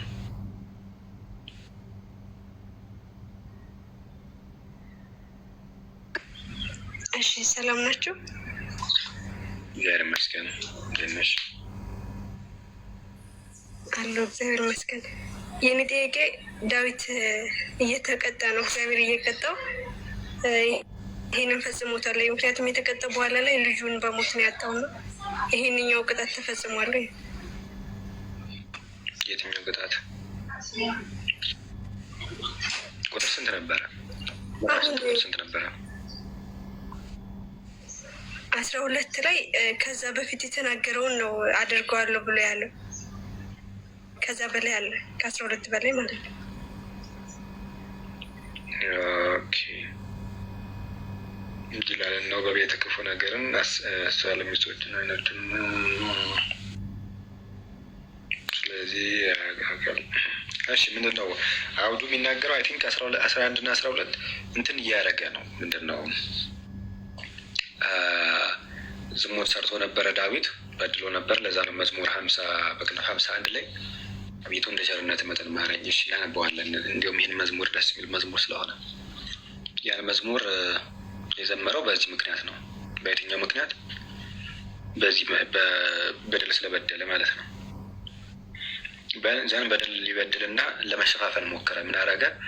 ከኦሪዮን ሚስት ጋር ነበረ ዝሙት ይሰራ የነበረው። በደል ነው። ምንም ነብይ ስለሆነ ምናምን እግዚአብሔር እንትን ሊለው ሊያሽሙንም ነው አይደለም። አይሆንም። በድሏል ነው በቃ። ነቢይ ሆነ አልሆነ ከበደለ በደለ ነው። ዘን ኦሪዮን በጦርነት ላይ ነበር፣ ያኔ ጦር ሜዳ ላይ ነበርና እንዲመጣ አደረገው። ወደ ሚስት ተኛ ይለዋል። እንዴ ጓደኞች እና ሲሆን ታቦታን ማለት ነው በሜዳ ሆና በጦርነት ሜዳ ላይ ሆና እንዴት ተኛለሁኝ ከሚስቴ ጋር ብሎ ውጭ ላይ ያድራል። አሁንም እንዴተኛ ይነግረዋል፣ ውጭ ላይ ያድራል ምናምን። ከዛ አልተኛም አይነት አቋቋም ሲይዝ ዳዊት መልሶ ይልከዋል ወደ ጦርነት። ከዛ ወደ ወታደሮች ምን ያደርጋል? በተፋፋመ ጦርነት ላይ ጥላችሁት ሽሹ፣ እንዲሞት ፈልጎ ስለሆነ ማለት ነው። እንደዛ ብሎ ያዛል። እንደዛው ይሆናል። በተፋፋመ ጦርነት ላይ ጥለውት ይሄዳሉ። ኦሪዮን ይሞታል፣ ያስገድለዋል። ማለት እሱ ራሱ በዛ ፊት ቁራጦት ሳይሆን ጦርነት ላይ ጥለውት እንዲሸሹት አድርጎ ሞቷል ማለት ነው። ምንድን ነው አትሸሹ እያለ ሁሉ ነው ባይዘው የነበረው ክፍሉን ስታዩት ማለት ነው። አትሸሹ ይላቸዋል። ያው የዳዊት ትእዛዝ ስለሆነ ይሸሻሉ እነሱ፣ የንጉሱ ትእዛዝ ስለሆነ። ከዛ እግዚአብሔር ናታን ይልከዋል። በናታን ፊት ሄድና እንደዚህ ያሉ በጎች ነበሩት፣ እንደዚህ ላይ በምሳሌ እየነገረ እንደዚህ ሆነ፣ ብዙ በጎች የነበሩት ነበሩ፣ አንድ በግ ያለውን ሰው ነጠቀው፣ አረደበት፣ እንደዚህ ሆነ እያለ ከተናገረ በኋላ እንዲህ ካለ በአንድ ፈንታ 4 ምናምን አይነት ነገር ሲና ንጉሥ ወይ በራስ ፈረድክ ይለዋል ናታን። ከዛ ምዕራፍ 12 ቁጥር 13 አካባቢ ዳዊትም ናታንን እግዚአብሔርን በድያለሁ አለው። ናታንም ዳዊትን እግዚአብሔር ደግሞ ኃጢአትህን አርቆልሃል አትሞትም። ሞት ነበር አይደለ? የኃጢአት ደሞዝ ሞት ነበር ወይም ደግሞ መወገር ነበረ። ለአንተ ግን ሞት አትሞትም፣ ግን ትቀጣለህ። ነገር ግን በዚህ ነገር ከእግዚአብሔር ጠላቶች ታላቅ የስድብ ምክንያት አደርግሃለሁ። ስለዚህ ደግሞ የወለድከው ልጅ ፈጽሞ ይሞታል አለው እና ሞቶበታል። ተፈጽሟል ካልሽው ሞቷል። ምንድነው? አንደኛ አንዳንዴ በተለይ እንደዚህ ያሉ ነገሮችን ስናያቸው ላደረግሽው ነገር ያን ነገር አንዳንዴ ሰው ስትገፉ ምናምን አትግፉ ባይዘኝ ፋዘር እንዲላል አባቴ ማለት ነው። ሰው አትግፋ ይላል፣ ነገር አታምጣብኝ ይላል ፋዘር። እና ሰው ስትገፉ መልሶ ይመጣል ያ ነገር፣ የገፋችሁት ነገር መልሶ ይመጣል ወደ እናንተ። ዋሽታችሁ ከሆነ ያ ውሸት ይመጣል ቢቆይም። ለምሳሌ ያዕቆብን ዋሽተውት ነበር ልጆቹ። ዮሴፍን ሽጣው ሞተ፣ ልጅህ ሞተ ብለው ዋሽተውት ነበረ። አስቀድሞ ደግሞ እሱ ዋሽቶ ስለነበረ የተዋሸ ልጆቹ ዋሹት ማለት ነው። በልጆቹ ያንን ውጤት አገኘው። አስቀድሞ አባቱን ዋሽቶ ነበረ። ምስር አጭበርብሮ አይደለ? በምስር ምንድን ነው ብቻ የሆነ ነገር አጭበርብሮ ከአባቱ ምርቃት ተቀብሎ ነበረ። ዋሽቶ ስለነበረ ልጆቹ አባቱን ዋሽቶ ስለነበረ ልጆቹ ደግሞ ዋሹት ማለት ነው። ሳይገደል ለግብጽ ባርነት በ20 ዲናር አይ ቲንክ 20 ዲናር ይመስለኛል ሽጠው ዮሴፍን ማለት ነው። እሱን ሽጠው ዋሹት። ምን ብለው ዋሹት? አውሬ በልቶታል ብለው ልብሱን ደም የበግ ደም ቀብተው አሳዩት። አለቀሰ፣ በጣም አዘነ። እና ይመጣል የሆነ ነገር ስትገፉ፣ የሆነ ነገር ስታደርጉ ይመጣል ተመልሶ ያበደል። ቢቻላችሁ እንደው ማንንም ላለመንፋት ሞክሩ፣ ገፊዎች ላለመሆን ማለት ነው። ከበደላችሁ ከገፋችሁ የምር ማለት ነው። ቂመኛ ሆናችሁ ከገፋችሁ ይመጣል ያበደል ወደ እናንተ ተመልሶ። እና ይህ ተፈጽሟል ወይ? ለምሳሌ ልጆቹ በንግስና እንትን ብለዋል ማለት እሱን እንትን አለው። ምንድን ነው እሱን ሊገለብጠው ሞከረ። ልጁ የዳዊት ልጅ አይ ቲንክ አቤሜሌክ ነው ይመስለኛል። አቤሜሌክ ይመስለኛል። ስሙን ከተሳሳትኩ ኮሜንት ላይ ጻፉልኝ።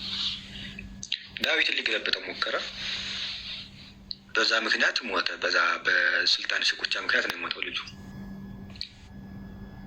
እሱን አስነሳበት፣ ልጁ ተነሳበት በሱ ላይ። አስቀድሞ በድሎ ስለነበረ በኦሮኑ ላይ ተነስቶ ስለነበረ ልጁ ተነሳበት። ደግሞ በድሎ ገፍቶ ስለነበረ ተገፋ። ግን በዛ በስልጣን ሽኩቻ መካከል ልጁ ሞቷል። አሁን አቤሴሎም አቤሜሌክ አልከው። አቤሴሎም ሶሪ፣ አቤሴሎም ትክክል። እና በስልጣን ሽኩቻ መካከል ሞቷል ነው አይደለም። የዳዊትን ዙፋን እንነጥቃለሁ ብሎ አቤሴሎም እንደዛ ሆኖ በዛ መካከል ሞቷል። እሺ የኔ ጥያቄ ግን ልጁ ሞቷል። አሁን ግን እግዚአብሔር መጀመሪያ ላይ ዳዊትን ሲቀጣው ማለት ነው ወይም እቀጣሃለሁ ሲለው በሚስቱ ላይ ሌላ ነገር ስላደረገ ድጋሚ ደግሞ ሚስትህን እንደዚህ አስደርግብሃለሁ ብሎ ነው የነገረው። ወይም እግዚአብሔር ቅጣት እንዲህ ነው ብሎታል። እና ይሄ ቅጣት ተፈጽሟል። በኋላ ላይ ልጁ ሞታል፣ ግን ይሄ ስለመፈጸሙ አይናገርም። እና ደግሞ ዝሙትን በዝሙት ነው ወይ የሚቀጣው የሚለው ጥያቄ የትኛው ምዕራፍ እና ቁጥር ላይ ነው ያለ? እሱ አሁን 14 ላይ 13 እና 14 ላይ ዳዊት ጥፋቱን ያምናል። ዳዊት እግዚአብሔርን በድያለሁ ብሎ ለናታን ይነግረዋል። ከዛ አትሞትም ይለዋል። ነገር ግን በዚህ ነገር ለእግዚአብሔር ጠላቶች ታላቅ የስድብ ምክንያት አደርግሃለሁ። ስድብ ይሰደባል። በዛው የሆነ ጊዜ ዳዊት ሲሳደብ ተውት ይስደቡኝ ሁሉ ይል ነበረ። ጠላቶች ሲሰድቡት ማለት ነው። እግዚአብሔር ራሱት ነው ተውት ይስደቡኝ ይል ነበራል። ማለት ይሄ ነገር በቃ የስድብ ምክንያት አደርጋለሁ የሚለውን ማለት ነው። ታውት ይስደውኝ ይል ነበር ጠላቶች። እንዴ የእስራኤል ንጉሥ እንዴት ይሳደባል እስኪሉ ድረስ ማለት ነው። ስለዚህም ደግሞ የወለድከው ልጅ ፈጽሞ ይሞታል አለው። በምን በስልጣን ሽኩቻው ሞተ። ይህንን እንደዚህ ትሆናለህ ምናምን ብሎ ነግሮታል። ከዛ ናታንም ወደ ቤቱ ተመለሰ። እግዚአብሔርም የኦሮን ሚስት ለዳዊት የወለደችለት ሕፃኑ እንዲህ እያለ ይቀጥላል።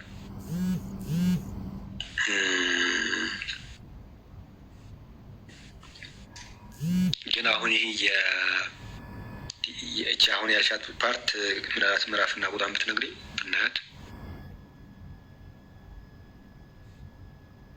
11 ምዕራፍ 11 ነው። ምዕራፍ 12 እግዚአብሔር እንዲህ ይላል፣ እነሆ ከቤትህ ክፉ ነገር አስነስቻለሁ። ይሄ ነው ይችኛዋ ክፍል ናት።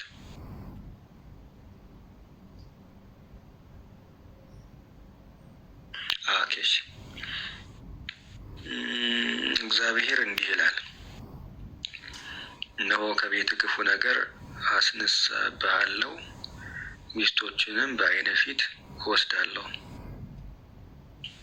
ለዘመድህም እሰጣቸዋለሁ። በዚችም ፀሐይ ዓይን ፊት ከሚስት ጋራ ይተኛል። አንተ ይህንን በስውር ችግፈለት ማለት ነው። አንተ ይህንን በስውር አድርገዋል፣ እኔ ግን ይህንን በእስራኤል ፊት በፀሐይ ፊት አድርገዋለሁ ይላል።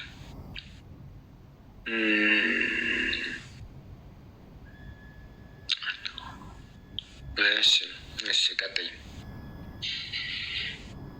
አይ ቲንክ ይህንን ፍጻሜውን አንዴ ቆይ ልያትና ምዕራፍ 16 ላይ ይመስለኛል።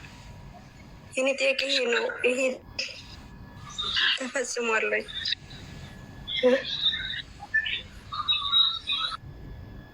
እሺ የሁለተኛ ሳሙኤል ምዕራፍ 16 ላይ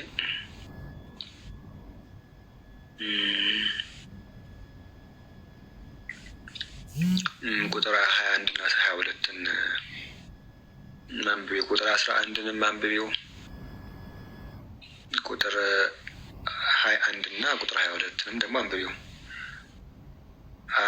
አኪጦፌም አቤሴሎምን ቤት ሊጠብቅ ወደ ተዋበችው አባትህ ቁባቶች ግባ፣ እስራኤል ሁሉ አባትህን እንዳስፈራኸው ይሰማሉ። ከአንተ ጋር ያሉት ሁሉ እጃቸውን ይበረታል አለው ይላል። ቁጥር 22 አቤሴሎም በሰገነት ላይ እንኳን ተከሉለት። አቤሴሎም በእስራኤል ሁሉ ፊት ወደ አባቱ ቁባቶች ገባ ይላል። ቁባቶች ነበሩት ዳዊት። ወደ እሱ ቁባቶች እንደገባ ይናገራል። ይህም ተፈጽሟል። አሁን ተፈጽሞበታል። ሁለተኛ ሳሙኤል ምዕራፍ 16 ቁጥር 11 ጀምሮ እስከ 20 ምናምን አካባቢ ድረስ ማንበብ ትችላለች። ይህም ተፈጽሟል። ወደ ቁባቶች ገብተዋል ሌሎች ሰዎች።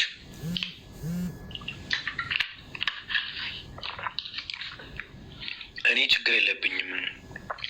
ገባባት ሲባል በቴስታ ነው አይደለም?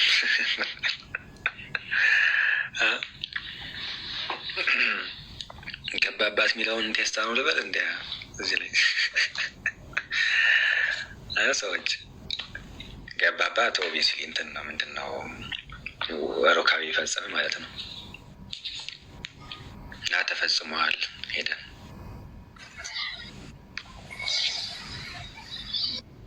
ቤቱ ተፈጽሟል።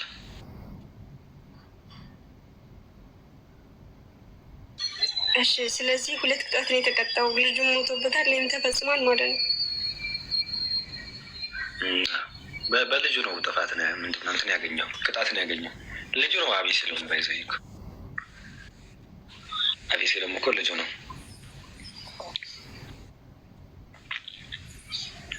በህፃንነቱ የሞተው ልጁ ብዙ ነገሮችን አድርጓል። አሁን ታሪኩ ሙሉን ስታነብሉ ጥፋትን አጠፍቷል። በእርግጥም ስላጠፋ ነው ራሱ የሞተው። በጦርነት ምክንያት ነው። እጅ ስጥ ሲባል ምናምን እንደዚህ ብቻ ነገር ነበረ፣ ጦርነት ነገር ነበረ። በአንደኛ ስልጣን ሽኩቻ አለ፣ ሁለተኛ የአባቴን ነገር ወስዳለሁ እያለ ወደ አባቶቹ ቁባት ራሱ ወደ አባተ ቁባት ግባ አይደለም የሚለው መጥቼ ላንብብልሽ፣ እንዲያውም ላሳየሽ።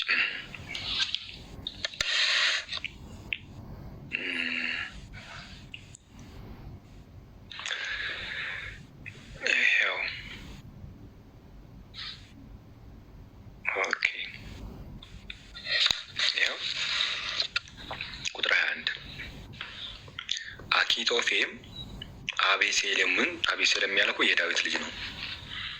የአኪጦፌም ማለት በቃ ይህኛው እንዲነግስ የሚፈልግ ሰው ነው። አይሆን አጣጣፊን በለው አቃጣሪ አይነት ነገር ማለት ነው። ምክር ጠየቀው አቤሴሎም አኪጦፌም የሚባለውን ሰው ማለት ነው። ምን ላድርግ ምናምን ምስቲ ምከረኝ ብሎ ይጠይቀዋል። ዘና አኪጦፌም ይህንን የክፉ ምክር ይመክረዋል። አቤሴሎምን ምን አለው?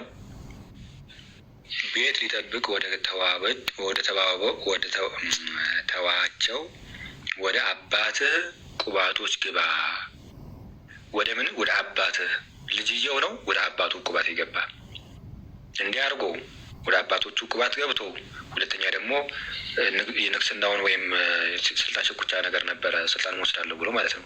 እንዲህ ስላደረገ በእንትን ምክንያት ሞተ ማለት ነው። አይ ቲንክ እንዲሁም ታሪኩም ትንሽ ረሳሁት ስላነባኩት፣ ግን እጅ ስጥ ምናምን ሲባል በሰይፍ ራሱን ሰይፍ ላይ ወድቆ መሰለኝ ሞተው። ብቻ በደል በድሏል። ሞት ይገባዋል ወይ የሚባል በዛን ጊዜ የሚገባው አይነት ጥፋት አጥፍቷል። ልጅ ነው እንዲሁም ወደ አባቱ ቁባቶች የገባ ይህ ጥፋት ነው። ያስወግራለሁ አስወግሮ እንደሚያስገድላል ባይዛ እንዳይሆን እንትን ሰው ግን ይህ ተፈጽሟል ነው። ልጅ የሆነው ያም ደግሞ ይህን ነገር የፈጸመው እንደዛ ነው።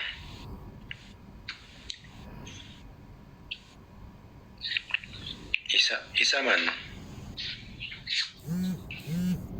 ማን ነው ኢሳ?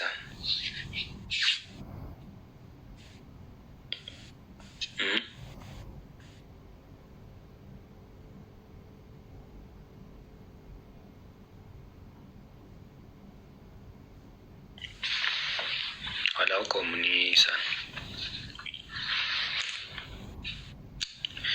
እሺ ሄደን ምን አገባኝ? ኢሳ ተሰቀለ አልተሰቀለም? ኢየሱስ ተሰቅሏል። ስለምን ቃልበት ያሰማለን፣ ጸጋውን ያብዛልን። በዚህ አጋጣሚ አቤሴሎም ማለት ከእኔም ካየዋት ከትንሽ ነገር ለማለት ፈልጌ ነው እና ቅጣቱ ሆኗል ማለት ነው ወንድማችን እንዳለው እና ምንድን ነው ዳዊት ሰራዊት ማለት ተገደደ። በጣም ይወደዋል ታሪኩ ላይ እና ግን በጣም ተገደደ። ምክንያቱም አንደኛ መንግስቱን ሊንድ ነው። አንድ ልጅ አሁን ያለ አባት ፈቃድ እኔ ካልወሰድኩኝ እኔ ካልወረስኩኝ ማለት የለበትም። አባት ነው ማስተካከል ያለበት። ስለዚህም ነው ዳዊት ሰራዊቶች ላከበት ማለት ነው። ከዛ ሰራዊቶቹ ሄደው ሊይዙት ሲሉ እዜታች ስላየውኝ በዛው ለማለት ፈልጌ ነው። ይቅርታ ወንድምዬና ጸጉሩን ጫካ ውስጥ ነበረ እያሯሯጡት። ይሄ ነገር በፊልምም ሰርተውታን ግብጾቹ እና ምንድን ነው የሆነው? ጸጉሩም ተያዘ ማለት ነው። ረጅም ነበረ ጸጉሩ። አማካሪ የቅዱስ ዳዊት አማካሪ የነበረ አንድ ሰውም ያነሳው አንተ ስሙን የገለጽከው ሰው ማለት ነው ያቃጥር ነበረ ቅድም እንዳልከው እና ያቃጥር ስለነበረ ከዛ አንዴ እዚህ ጋር እንደዛ ጋር ይላነኝ እና ያው እኔ በፊልሙ ነው ማለት ነው። ያው ብዙ ጊዜ ታውቃላችሁ ለማንበብ ጊዜ አይኖረንም እና ፊልም ብዙ ነገርን ያስረዳል፣ መንፈሳዊ ፊልም እና ጸጉሩን ተይዞ ሞተ ማለት ነው። ይህም ተሰርቷል እንዴ? ግን ይሄ ታሪክ እኔ አይቻለሁ። አዎ የቅዱስ ዳዊት ፊልም አለ፣ በእሱ ተሰርቷልኝ። በጣም ነው ደስ የሚለው። እኔ ራሱ አስታወስኩት። አዎ ቆንጥር ነገር ይዞት ራሱን ከፈረስ ወድቀው ምናምን እንደዛ እና ወንድማችን በጣም እናመሰግናለን። እግዚአብሔር ይስጥልን፣ ቃለ ሕይወት ያሰማልን።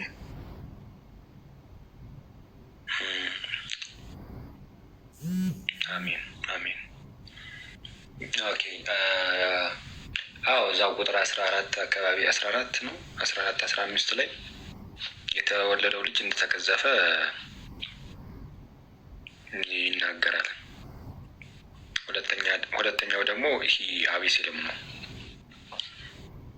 ምን ያደርጋል የተባለው ምንድን ነው እሱ ወደ እንትኖችህን ሚስቶችህን እንደዚህ ይሆናል ምናምን የተባለው ወደ ቁባቶች እንደገባ የሚያጠይቀው እሱም ልጁ ነው። ልጁ እንደሞተ እንደሚያጠይቀው እሱ ይህ ነው አሁን የጠቀስኩት ክፍል ማለት ነው። ያው ግን የተወለደችው ልጅ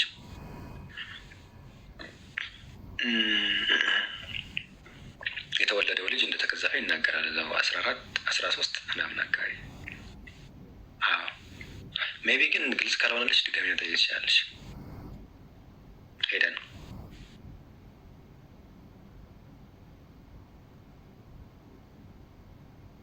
ይሄ እንኳን ልጁ እንደሞተ ግልጽ ሆኖልኛል። ግን ዝሙትን በዝሙት እንዴት እግዚአብሔር ቀጣ የሚለው ግን ጥያቄ አልተመለሰም። ዝሙትን በዝሙት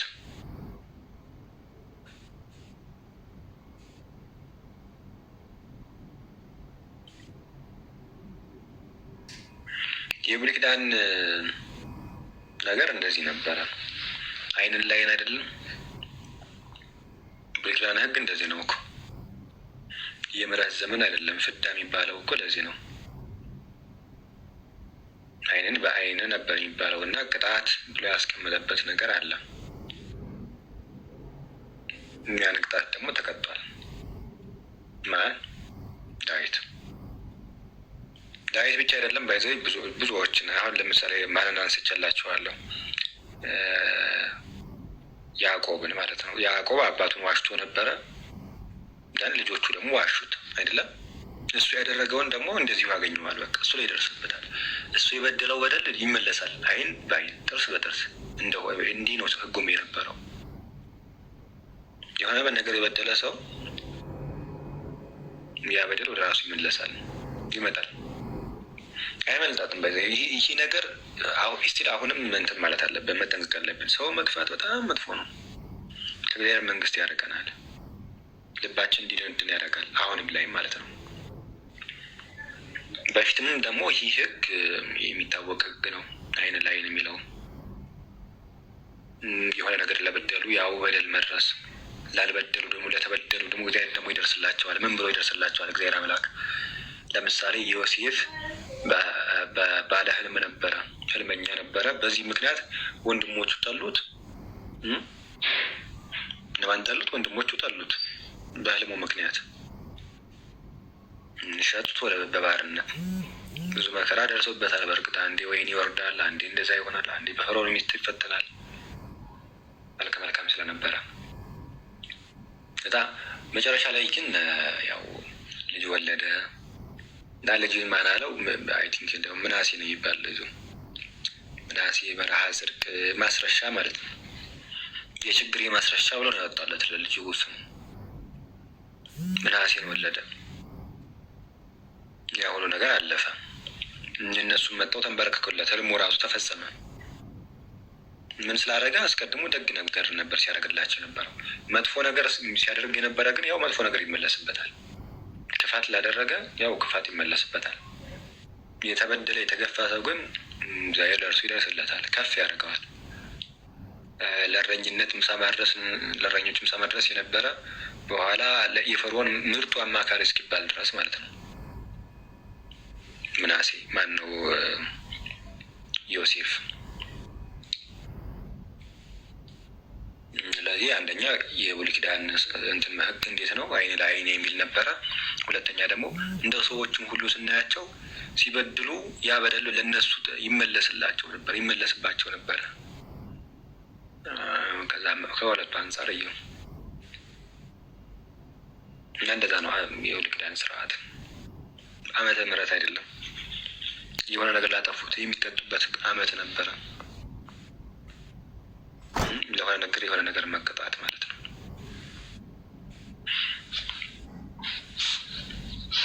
እንደዛ ነው። ሄደን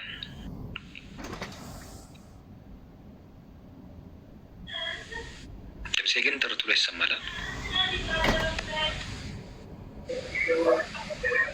አዎ ይሰማል። እሺ አመሰግናለሁ።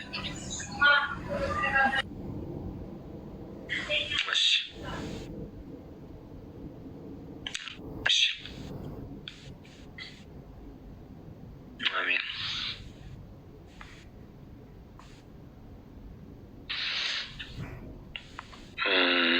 ሌላ ጥያቄ አለ?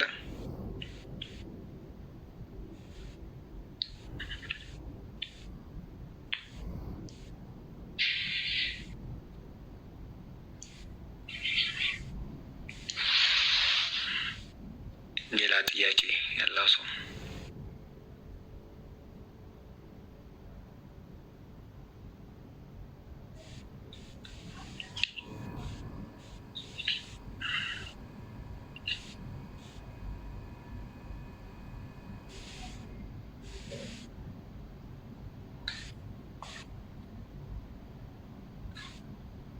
ፍጥረት ስንት ነው?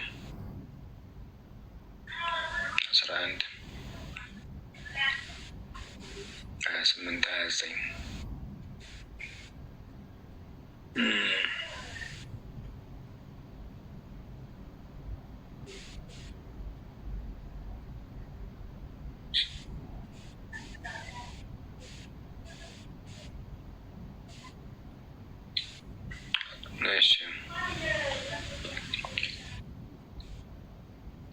ምንድን ነው ጥያቄው?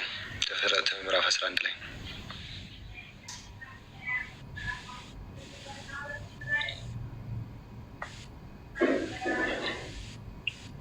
ዮርዲ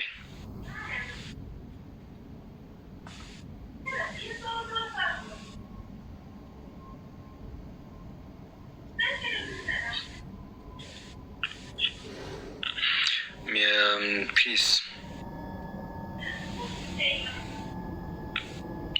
ነው የሚለው።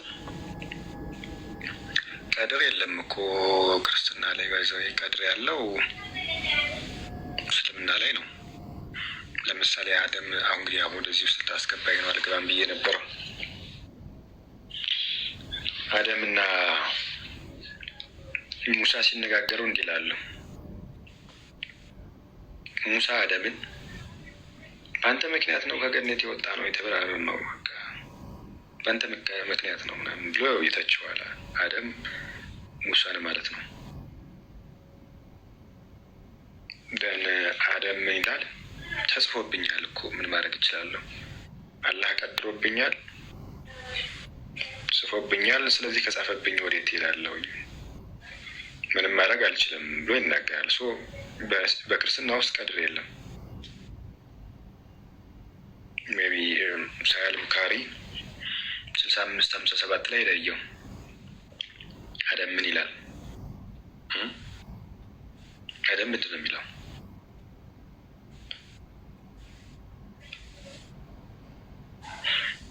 Do you blame me for action when Allah had written in my feet ይላል። ምን አለው? ለምን እንደምትወቅሰኝ እኔን? አላህ አስቀድሞ ጽፎብኝ የለ ቀድሮብኝ የለ ምናምን ይላል። ማን ነው እንደዛ የሚለው? አደም ማለት ነው። ጽፎብኛል ምናምን ምንም ማድረግ አልችልም፣ ለምንድን ነው የምትወቅሰኝ ይለዋል። የአላህ መልእክተኛ እንዲህ ብለዋል። አደም ሙሳ ተከራከሩ፣ አደም እና ሙሳ ማለት ነው። ሙሳ ለአደም አለው፣ አደም ሆይ ያሳዝንን ከጀነትም ያወጣን አባታችን ነህ፣ አሳዝነህናል፣ ከጀነት አስወጥተህናል፣ አባረህናል ይለዋል። ከዛም አደም እንዲህ አለው፣ ሙሳ ሆይ አላህ በንግግሩ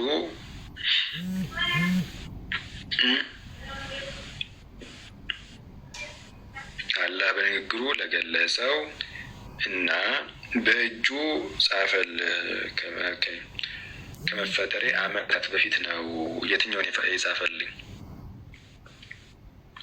የትን ነው የጻፈልኝ? የጻፈብኝ አለ። በቃ ይህንን ስህተት እንደመሆን እንደማባረር ከገነት እንደማባረር አስቀድሞ የተጻፈ ነው። ስለዚህ ምን ላድርግ ይላል አደም። ማን ነው አይ ቲንክ ደግሞ የሆነ ጊዜ ማን ነው እሱ ሲያብራራ ሰምቻለሁ።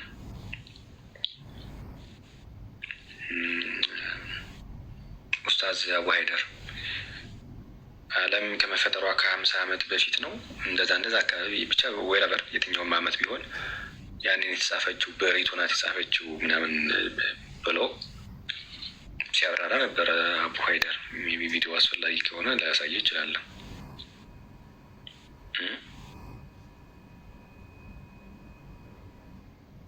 እና ያስገድዳል አላህ ቁርአን ላይ ራሱ ቁርአን 779 አይ ቲንክ ከጋኔልም ከሰዎችም አስቀድመን ለገሃነም ፈጠረን ይላል። አስቀድሞ ለምን ፈጥሯል አላህ? ለገሃነም። ስለዚህ ለምሳሌ እኔን ለገሃነም ከፈጠረኝ አላህ ፈጣሪ አይደለም፣ በህልውና ራሱ የለም። ግን ከፈጠረኝ አላህ አስቀድሞ ወስኖ ከፈጠረኝ ምን ማድረግ እችላለሁ? ጽፎ አስቀምጦልኛል። ከዛ ውጭ ወዴት ሄዳለሁኝ? ምንም የትም ሄድ አልችልም። በቃያችንን መኖር የጻፈልኝን ለምሳሌ አሁን ላይቭ የገባሁት አላህ ስለቀደረብኝ ነው። በቃ ጓ ምን አድርግ ላይቭ ግባ 2 ሰዓት ጀምረ እስከ 4 ሰዓት ቀድሮብኝ፣ ያውም ዓለም ከመፈጠሯ በፊት ከ50 ዓመት በፊት ማለት ነው። ጓውያን ክርስቲያኖች እነ የፍታህ ምናምን ደግሞ ከጓ ላይቭ ግቡ ምናምን ተብሎ ተጽፎባቸዋል።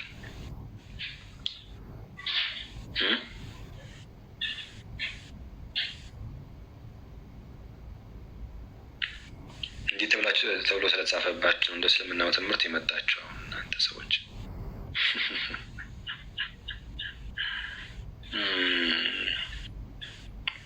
አላህ ባይዘዌ ደግሞ የአንዲት የመጽሐፍ አንድ እንትን አሁን በቃ ይኸውልህ አሁን አስገባችሁኝ ትቼ የነበረውን እሺ የሆነ ነገር ላንብብላችሁ፣ አንድ ሀዲስ ላንብብላችሁ። አላህ ዓለም ከመፈጠሯ ከ1000 ዓመት በፊት ምን ያደርግ ነበረ መሰላችሁ? አላህ ይጸልይ ነበረ። ምንድን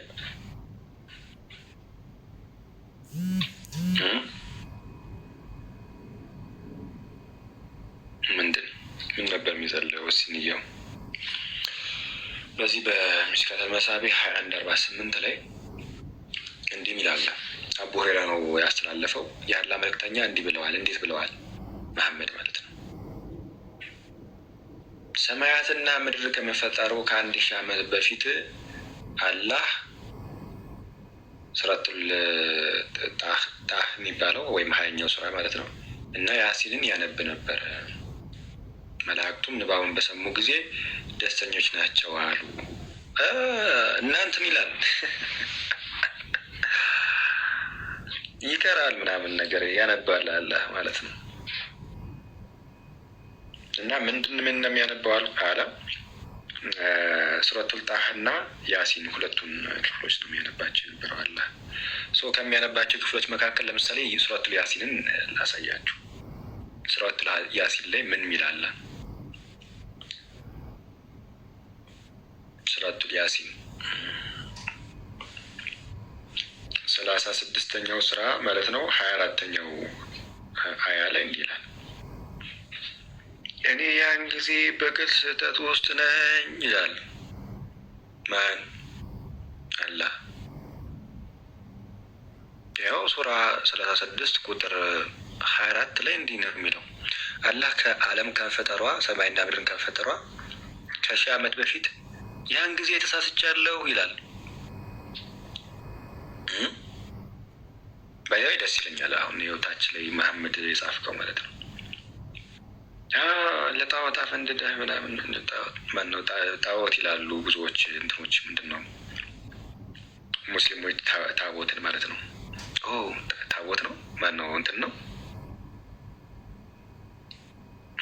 ይህ አሁን እስልምናን አያ ለአዋቂነት መሐመድ እስቲ ይህንን ላላሳይህ አላህን ልምጣል። በዚህ አሁን ባወራው ነገር ሱረቱል በቀራ 248 ላይ ለሙሳ እና ለቤተሰቦቹ ታቦትን ሰጥቷል አላህ። ያኔ ለሙሳ እና ለቤተሰቦቹ ታቦትን ሲሰጥ ተሳስቷል አላህ አይደለም። ታቦት ስህተት ነው። አላህ ስህተት ውስጥ ነው ማለት ነው። ተሳስቷል። ያኔ የተሳሳት ውስጥ ነኝ ያለው ትክክል ነው ማለት ነው።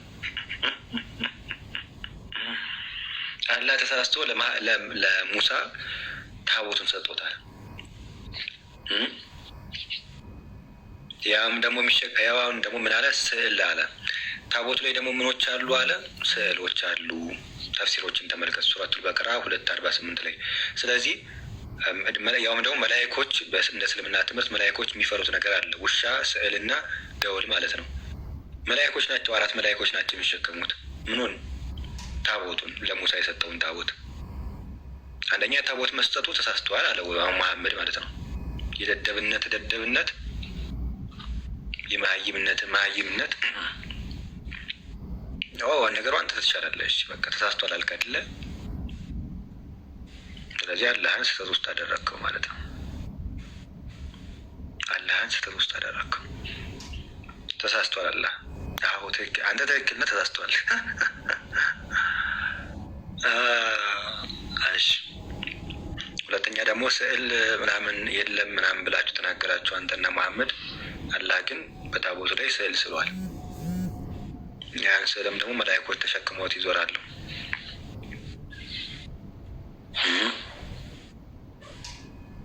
ስዕል ያለበትን ታቦት ተሸክመውት ይዞራሉ መላእክቶች ማለት ነው። ተፍሲሮችን ተመልከት፣ እነ ኢብኑ ከቲር ሌሎችንም ማለት ነው። ይሄንን ነው የሚያስረዱት።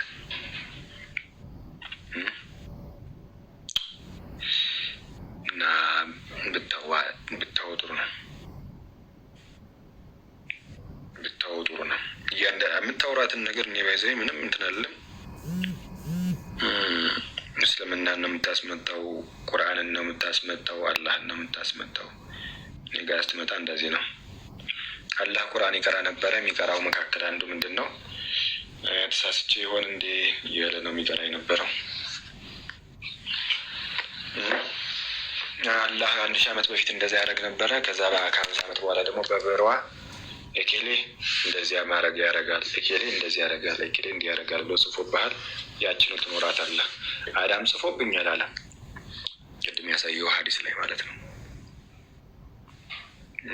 ሀዲሱ ነው ቁርአኑ ነው። በቀረ ነው ደካማ ዳይፍ ነው አልከው በቀረ።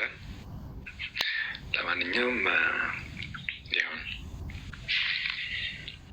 የመጀመሪያ ኢንቴንሽኑ የገባበት ኢንቴንሽን ራሱ ፋኖ ብልጥግና የሚል ነው።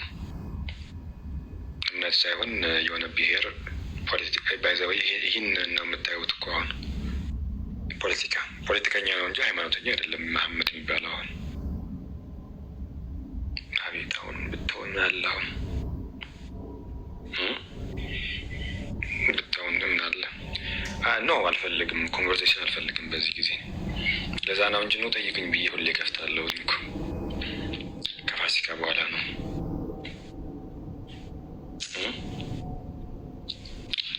አሁን ላይ ያልሆነ ነገር ሞቲቭ ውስጥ እንትን ስለምል ለእናንተም ቢቀርባችሁ ይሻላል፣ ለእኔም ቢቀርብኝ ይሻላል። ከዛ አንጻር ነው። ለማንኛውም እንደዛ ነው። ክርስትናን ለመምታት ብለህ ታቦት ምናምን ስትል ሰው አላህ ለሙሳ ታቦትን ሲሰጠው ተሳስተዋል፣ አላህ ስህተቱ ነው እያልክ ነው። ስዕል ምናምን ኦኬ፣ ታቦቱ ላይ ስዕል አለ፣ ተፍሲርን ተመልከት። ስለዚህ ስዕል ለሙሳ ሲሰጥ ያውም ደግሞ መላእክቶች የሚሸከሙት እንደሆነ ተጽፏል በተፍሲርህ። እስልምናን ታስመጣዋለህ፣ አላህን ታስመጣዋለህ። አላህ ተሳስቷል ያኔ ስዕል ታቦቱ ላይ ሲያስል ምናምን ባይዘው ወደ አማርኛው ሲተረጉሙት ሱረቱል በቀራ 248 ሲተረጉሙት የመቼም ያበሻ ተርጓሚ እንደ መሐመድ ምትኩ እና እንደነ ቃሲም እንደዛ ነው በቃ የሚተረጉሙት። የፊልም ቤቱ ትርጉም ማለት ነው። ታቦት የሚለውን ቀይረውታል፣ ሌላ ብለው ተርጉመውታል። አረበኛውን እዩት፣ ታቦት ነው የሚለው። እንግሊዘኛውን እዩት፣ አርክ ነው የሚለው። ታቦት ነው የሚለው። ሙፈሲሮችን እዩት፣ ታቦት ነው የሚለው። ሁሉም ማለት ነው። የኢትዮጵያ ሙስሊም ብቻ ነው እኮ ያልነቀው ይዘው ገባባት አልገባባት የሚል ጌታ ሆይ ጌታ ሆይ ጌታ ሆይ ድረስላቸው። እሺ እንመለስ ወደ ሀሳባችን። መዝሙር እንዘምርና እንዝጋ።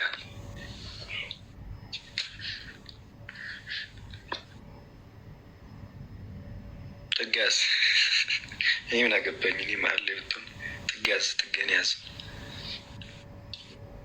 ባይዛዊ መቅጠፍ በእስልምና ይቻላል፣ ውሸት ይቻላል በእስልምና።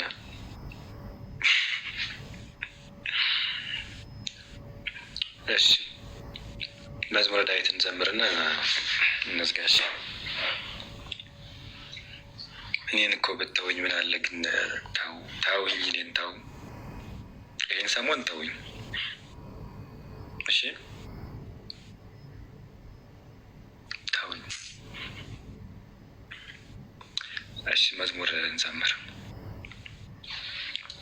እሺ መዝሙረ ዳዊት መዝሙር 5 ሃሌሉያ። አቤቱ ቃሌን አድምጥ፣ ጩኸቴንም አስተውል። የልመናዬን ቃል አድምጥ፣ ንጉሴና አምላኬ ሆይ። አቤቱ ወደ አንተ ጸልያለሁና በማለዳ ድምፄን ትሰማለህ። በማለዳ በፊትህ እቆማለሁ እጠብቃለሁ። አንተ በደልን የማትወድ አምላክ ነህና ክፉ ከአንተ ጋር አያድርም። በከንቱ የሚገበዙ በዓይኖች ፊት አይኖሩም። ክፉ አድራጊዎችን ሁሉ ጠላህ፣ ሐሰትን የሚናገሩትን ታጠፋቸዋለህ። ደም አፍሳሹንና ሸንጋዩን ሰው እግዚአብሔር ይጸየፋል። እኔ ግን በምሕረትህ ብዛት ወደ ቤትህ እገባለሁ። አንተን በመፍራት ወደ ቅድስና መቅደስህ እሰግዳለሁ። አቤቱ ስለ ጠላቶቼ በጽድቅ ምራኝ፣ መንገድን በፊትህ አቅና። በአፋቸው እውነት የለምና ልባቸው ከንቱ ነው። ጉሮሮአቸው የተከፈተ መቃብር ነው፣ በምላሳቸው ይሸነግላሉ። አቤቱ ፍረድባቸው፣ በምክራቸው ይውደቁ። ስለ ክፋታቸው ብዛት አሳዳቸው፣ እነርሱ አመፀውብኛልና። በአንተ የሚታመኑት ሁሉ ግን ደስ ይላቸዋል፣ ለዘላለሙ ደስ ይላቸዋል። እነርሱን ትጠብቃለህ፣ ስምህንም የሚወዱ ሁሉ በአንተ ይመካሉ። አንተ ጻድቁን ትባርከዋለህና አቤቱ እንደ ጋሻ በሞገስ ከለልክ። መዝሙር 11 በቅንፍ 12 አቤቱ አድነን፣ ደግ ሰው አልቋልና ከሰው ልጆችም መተማመን ጎድሏልና። እርስ በርሳቸው ከንቱ ነገርን ይናገራሉ፣ በሽንገላ ከንፈር ሁለት ልብ ሆነው ይናገራሉ። የሽንገላን ከንፈሮች ሁሉ እግዚአብሔር ያጠፋቸዋል። ታላቅ ነገርን የምትናገርን ምላሳችንን እናበረታለን።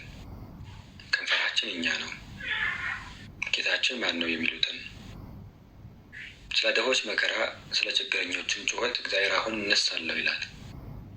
መድኃኒትን አደርጋለሁ፣ በላዩም እገለጣለሁ። በምድር ላይ እንደተፈተነ 7 ጊዜም እንደተጣራ ብር የእግዚአብሔር ቃላት የነጹ ቃላት ናቸው። አቤቱ አንተ ጠብቀን፣ ከዚህም ትውልድ ለዘላለም ታደግን።